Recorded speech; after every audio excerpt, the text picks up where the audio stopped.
Marc et Sophie, Marc et Sophie, Marc et Sophie. Marc et Sophie ont lancé comme un défi amour, tendresse, câlin et fantaisie. Marc et Sophie, leurs parents, leurs amis, leurs animaux et toute la compagnie. Entre un anniversaire, un album de BD, une maquette de corsaire, Marc est très occupé.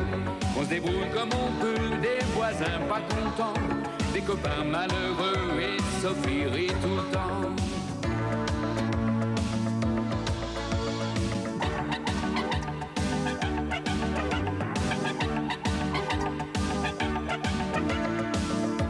Leur vie c'est un petit peu comme la nôtre aujourd'hui, quelque chose de nous deux, soleil et jour de pluie. Marc et Sophie ont lancé comme un défi amour, tendresse, câlin et fantaisie. Marc et Sophie, leurs parents, leurs amis, leurs animaux et toute la compagnie. Marc et Sophie, Marc et Sophie, Marc et Sophie, Marc et Sophie, Marc et Sophie.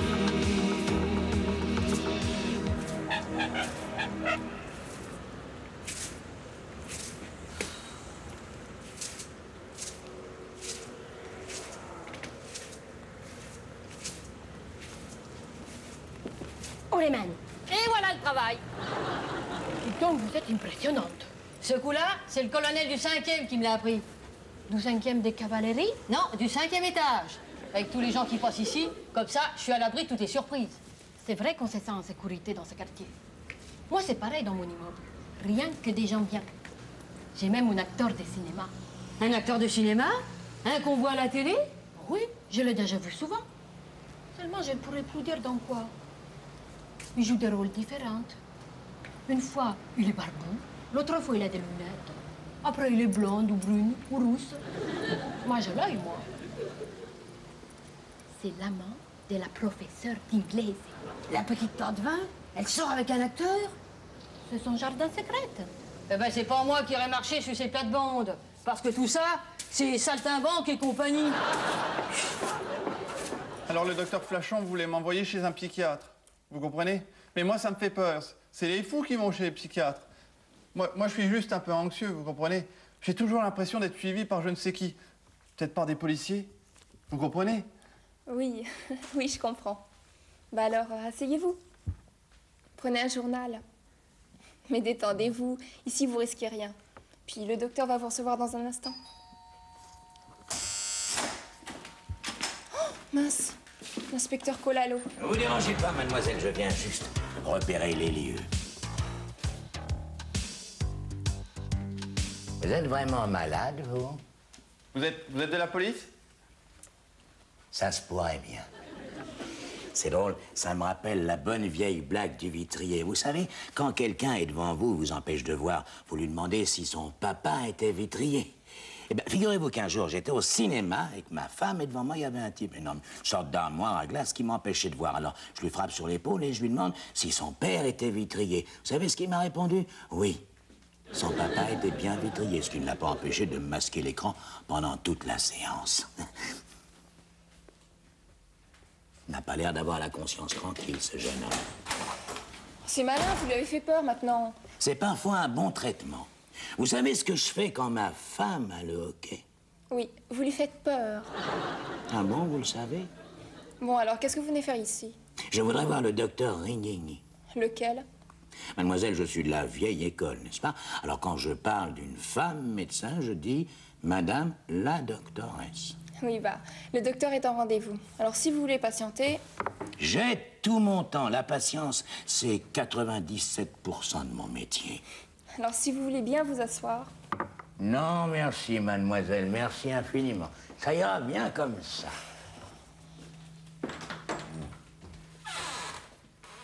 Il faut pas t'inquiéter. Ton oiseau, il est comme toi. Il est un peu trop gourmand. Alors, avec un petit régime, ça ira beaucoup mieux. Voilà, au revoir. Au revoir. Excusez-moi, docteur, est-ce que je pourrais vous voir un instant? Oui, je vous en prie. Pardon. Pardon.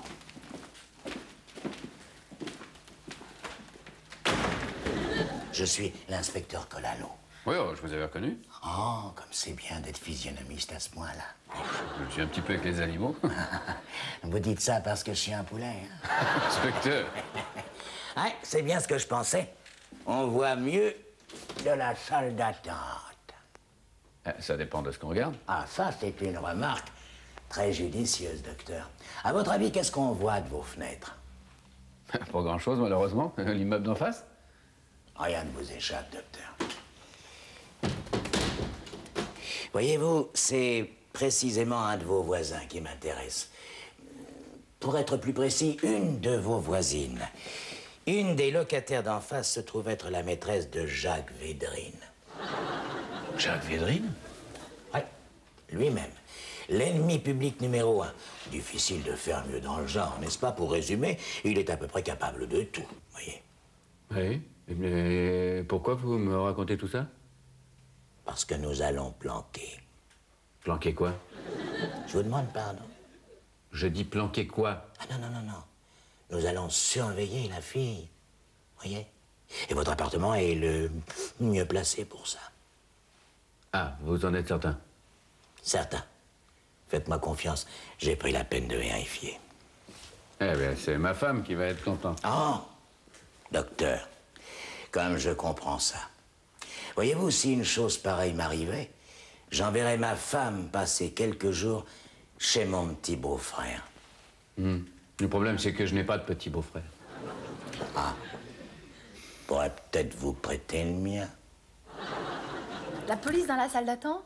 Non, ça, il n'en est pas question. Et ils m'ont promis qu'ils seraient discrets. Leur discrétion, je la connais, merci. Puis pourquoi là, d'abord? Parce que Védrine est en face. Védrine? Le tueur fou? Oui. En fait, c'est pas lui, c'est sa maîtresse. Les professeurs, il vient la voir régulièrement. Alors, il pense qu'il va se manifester à nouveau. Mais ça va durer longtemps? Je pense pas, puis ils ont l'air sûrs de leur coup. De toute façon, c'est difficile de leur refuser. Ouais, tu vois, moi, je préfère la médecine douce au coup dur. Ils m'ont assuré qu'on se rendrait compte de rien. C'est exactement ce que je dis aux patients trop douillères avant de leur faire une piqûre. Bon, enfin, de toute façon, je crois pas qu'on ait le choix, hein. Ben non. Ben non. Ben non. Ben non. Merci de votre aide, mais tranquillisez-vous, c'est l'affaire d'un jour ou deux. Avec moi, il n'y a jamais de problème. C'est ma femme qui va être contente quand elle va me voir en première page de tous les journaux. L'homme que toutes les polices de France recherchaient, arrêté par l'inspecteur Collalot. Je vois ça d'ici. Que personne ne bouge! Aïe, c'est un coup d'état? Non, madame, mais j'espère que ce sera un grand coup d'éclat. Brigade anti-gang, on vous réquisitionne. Ah ben, désolé, mais on a déjà donné, là. Mais qu'est-ce que c'est que cette façon d'entrer comme ça chez les citoyens? Vous croyez où, là? Et toi, citoyen, qui es-tu? Mais je vais vous le dire. Les mains en l'air et on ne bouge plus. Mais vous commettez une regrettable erreur. Je suis de la maison. Vous êtes combien habités ici? Deux. Ma femme qui est médecin et moi qui suis vétérinaire. Et lui, c'est qui? Je suis l'inspecteur Collalot. Voilà.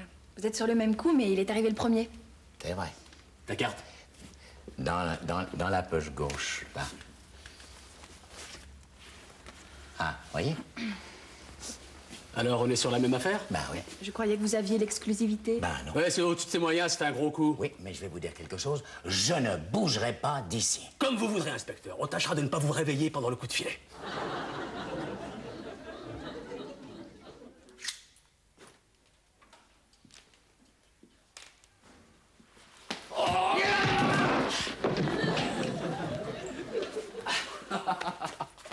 Écoute, c'est bien, mais sois plus ferme sur le blocage, hein? Eh ben, qu'est-ce qui se passe ici? On s'entraîne, ça vous intéresse?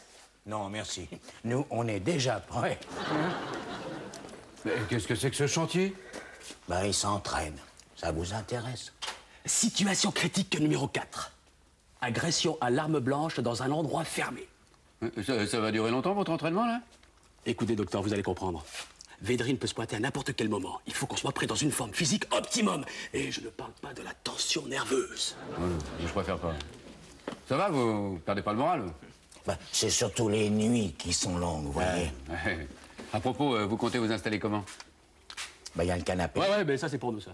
On pourrait peut-être aller dans la salle d'attente. Non, parce que la petite, elle est... Dites, ma chambre personnelle, ça intéresse personne, non? Non. Là, vous pouvez dormir tranquille, elle donne du mauvais côté. Et si Védrine arrive, qu'est-ce que vous comptez faire? On boucle le quartier. On donne l'assaut à la fois par l'intérieur et par l'extérieur de l'immeuble. C'est ridicule. On attend qu'il ressorte et on le cueille bien gentiment à la porte de l'immeuble. Oui, parce que vous croyez que Védrine est du genre à se laisser coincer facilement. Chacun son taf, inspecteur. Je suppose que vous êtes très bien pour amener les lycéennes en fugue chez leurs parents, mais de là, arrêter un caïd, je ne pense pas que vous ayez la manière. Alors le mieux pour vous, ce serait de rester en couverture. Bon, excusez-moi, là, je vois que votre conversation devient un petit peu technique. Je le laisse. Voyez, le problème avec vous, c'est que vous ne pensez qu'aux manchettes des journaux. Vous imaginez le bins que ça va faire dans le quartier? Ouais, mais tout ce que j'imagine, c'est la réaction de Védrine quand vous allez lui présenter votre carte et lui demander gentiment de vous accompagner au commissariat. Je dis pas ça contre vous, docteur, mais vous avez quand même de drôles de clients, vous comprenez? Ah, j'ai surtout des gens adorables comme vous, monsieur Bongrain. Peut-être bien, mais les deux types qui étaient avec moi dans la salle d'attente, ils sont un peu bizarres, vous comprenez? Oui. Au lieu de s'asseoir comme les autres, ils sont en train de regarder par la fenêtre. Ils ont même apporté leurs jumelles, vous comprenez? Mais eux, c'est un peu particulier. Oh bah je m'en doute bien, oui. Mais c'est là-haut que ça va pas, hein. Ouais. Ils m'ont même proposé de prendre un magazine pour lire. Alors, j'avais envie de leur dire, occupez-vous de vos oignons, vous comprenez? Oui. Mais je leur ai pas dit, vous comprenez? Parce que... Bien sûr. Oh, il commence à m'énerver, cela. Non, non, mais Stéphanie, vous auriez pu frapper quand même. Bah, c'est ce que j'ai fait. Mais ça ne l'a pas découragé. De qui vous parlez? Bah, du poulet. Il y en a un, vraiment, il est insupportable. C'est la clientèle de votre mari? Non, pas exactement, non. Ah, je me disais aussi, donner une claque à une pauvre bête malade, vous comprenez? Qu'est-ce qu'il vous a fait? Ah, tous les plans, tous. Vous habitez chez vos parents? Qu'est-ce que vous faites ce soir? On ne s'est pas déjà rencontrés? Mais alors là où j'ai vraiment craqué, c'est quand il m'a enlacé. Bon, alors là, ça suffit. Hein. Vous avez raison, docteur, faut pas vous laisser faire. Vous m'avez compris? Oui. Est-ce que vous croyez vraiment que cette situation m'amuse? Mais toi, tu dors au moins, hein, tandis que moi, j'ai le sommeil léger. Je suis réveillée toutes les heures par ces espèces de Rambo avec leur talkie-walkie ou je sais pas quoi, c'est épouvantable. Oui, et les deux autres ne sont pas mieux. Il y en a un, il cherche toujours à me coincer. Quel vicieux celui-là. Mais c'est peut-être tout simplement la tension nerveuse. Et l'anneau de tension nerveuse, t'y penses? Tu vas pas me faire une crise de nerfs? Qu'est-ce que tu veux que j'y fasse? Que j'appelle le ministre de l'Intérieur? Non, simplement que tu administres mieux notre intérieur. Ça y est, elle entre. Et un grand carton à la main. Elle va l'ouvrir. Et elle... Ah ben, flûte, alors, elle est passée dans la chambre. Je la vois plus. Elle est revenue dans la chambre avec un carton. Ah, elle le pose sur le lit. Elle l'ouvre. C'est un chemisier. Je vois rien. Ah, elle prend le sac de toile. On va enfin savoir ce qu'il y a dedans. Oh, mais c'est pas vrai. Elle part avec. Elle a dû retourner dans le living. Je la vois plus. Elle revient avec un grand sac. Elle a laissé le carton dans sa chambre. Elle traverse la salle de séjour. Elle entre dans la cuisine. Ah, c'est du linge sale qu'elle a. Je me demande bien ce qu'il y avait dans ce grand carton. Le sac, c'est quoi? Le carton, c'est quoi? Vous êtes vraiment une belle peau de vache. Tiens, prends la relève, Coco. Elle me fatigue.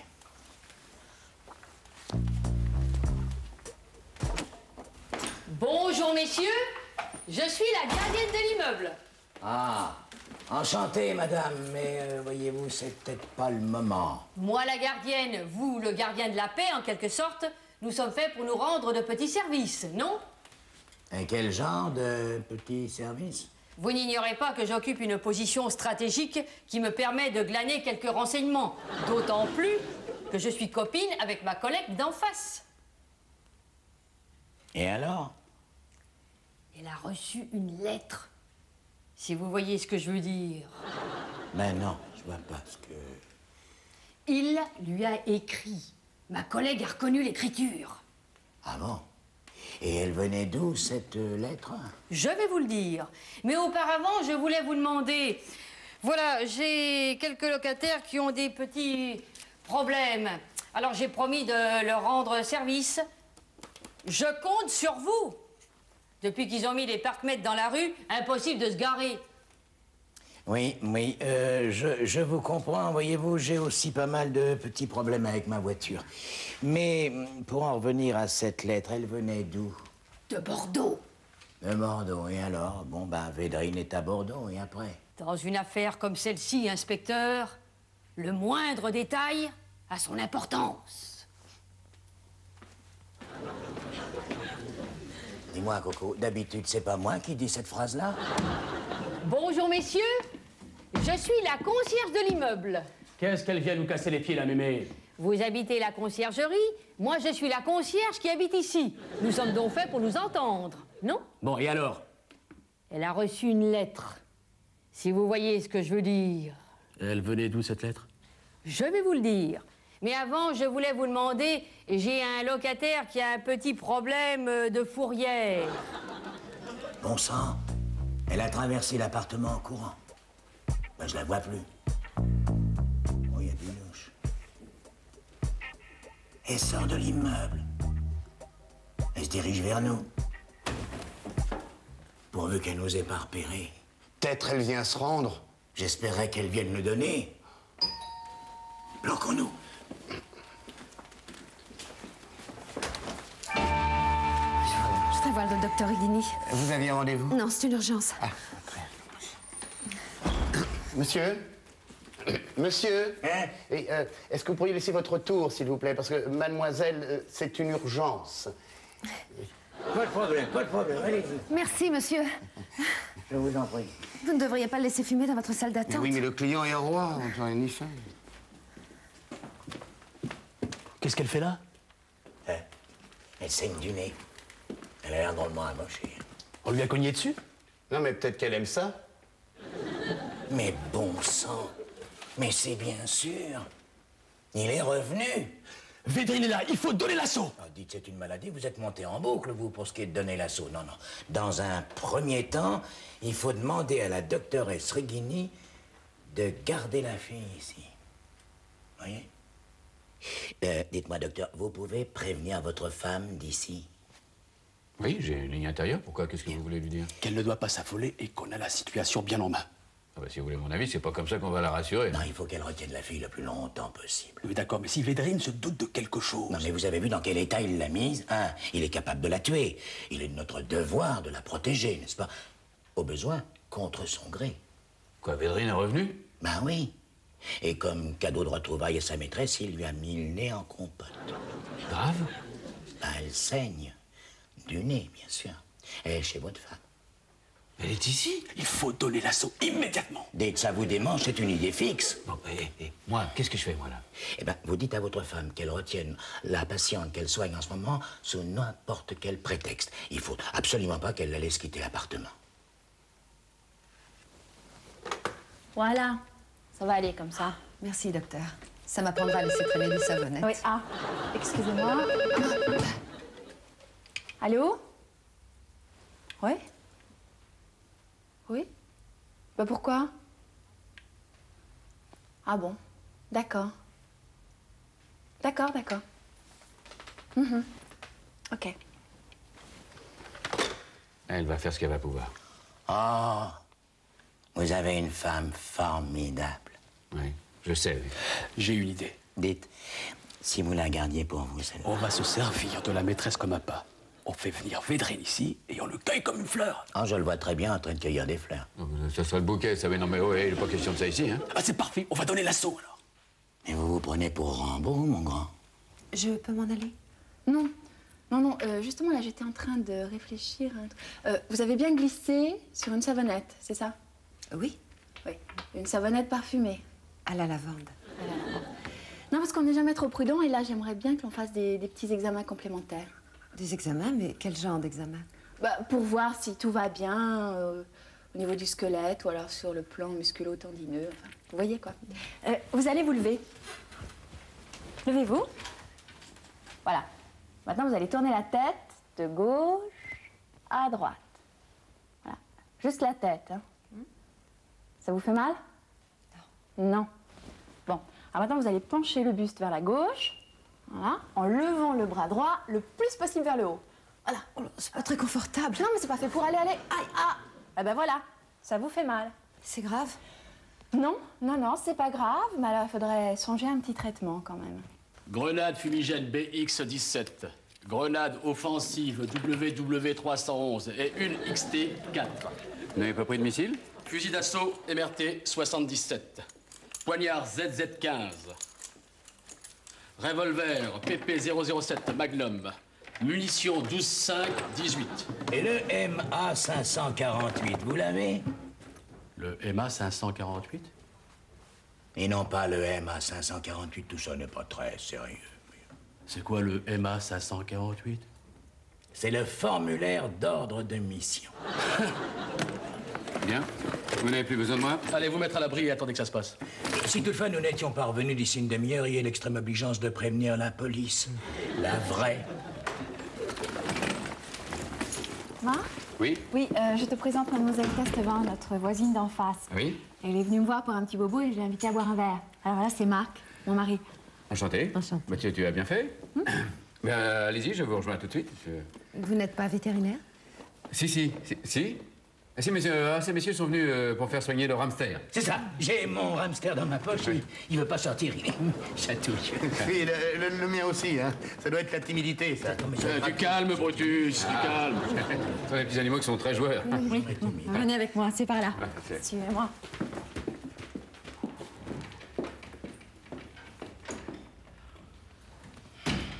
Merci. Si vous voulez, j'ai des petites cages spéciales pour les hamsters. C'est marrant, mais de chez vous, on voit presque tout mon appartement. Ah bon, j'avais pas remarqué. Voilà, votre porto. Très léger, merci. Très léger. C'est pas le moment de faire des imprudences. Ouais. Alors, tout va bien? Mais oui, c'est juste un coup dans le nez, c'est pas grave. Oui, surtout avec du Porto.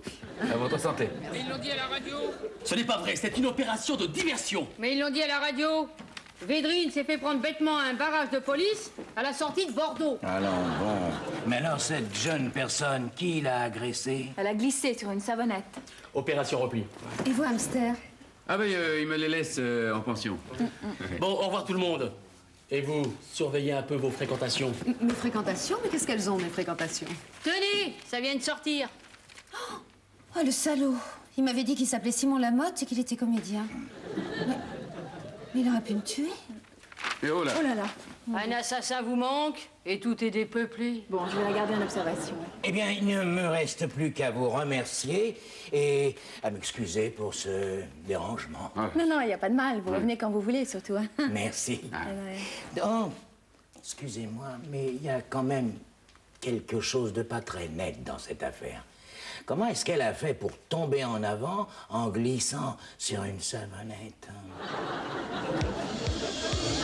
Marc et Sophie, Marc et Sophie, Marc et Sophie. Marc et Sophie ont lancé comme un défi. Amour, tendresse, câlin et fantaisie. Marc et Sophie, leurs parents, leurs amis, leurs animaux et toute la compagnie. Entre un anniversaire, un album de BD, une maquette de corsaire, Marc est très occupé. On se débrouille comme on peut, des voisins pas contents, des copains malheureux et Sophie rit tout le temps.